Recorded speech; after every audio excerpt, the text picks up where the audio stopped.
Զարմանալին ու առեղծվածայինը հաճախ հենց մեր կողքին է։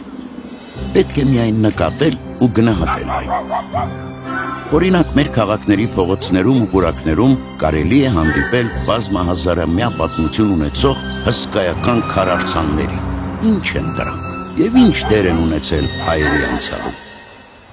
Անհիշելի ժամանակներից հայ ժողովուրդը հյուսել է առասպելներ ու հեքիաթներ լեռներում ապրող խորհրդավոր էակների, վիշապների մասին։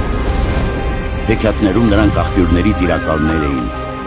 Նրանց տակ թաքնված էին գանձեր։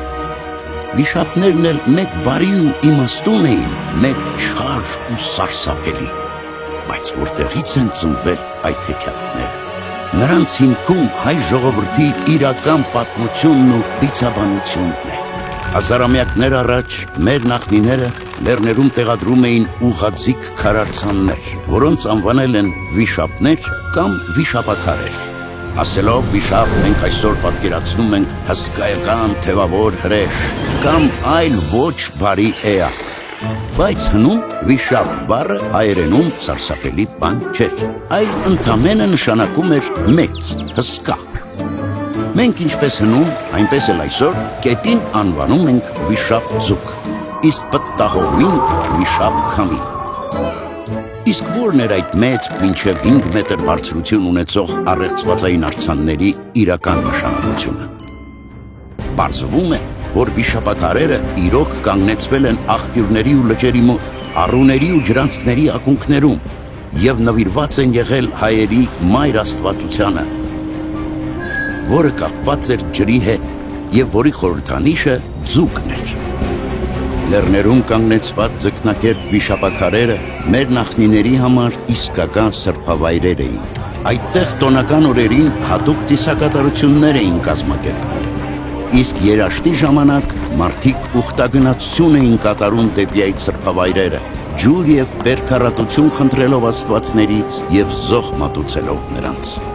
Սրբազան կենդանին, որին զոհաբերում էին աստվածներին, հին ժամանակներում գրեթե բոլոր ժողովուրդների մոտ ցուլն էր։ Վիշապաքարերի վրա միշտ պատկերվել են հենց զոհաբերված ցլի գլուխն ու մորթին։ Այս քարարձանները նմանը չունեն աշխարհում եւ տարածված են միայն հայկական լեռնաշխարհի սահմաններում։ Սրբազան քարե սյուների ավանդույթը դարերի ընթացքում բազմիցս ձևափոխվել է եւ մեզ է հասել արդեն խաչքարերի տեսքով։ Սակայն վիշապաքարերը չանետացան, նրանք այսօր էլ մեր կողքին են։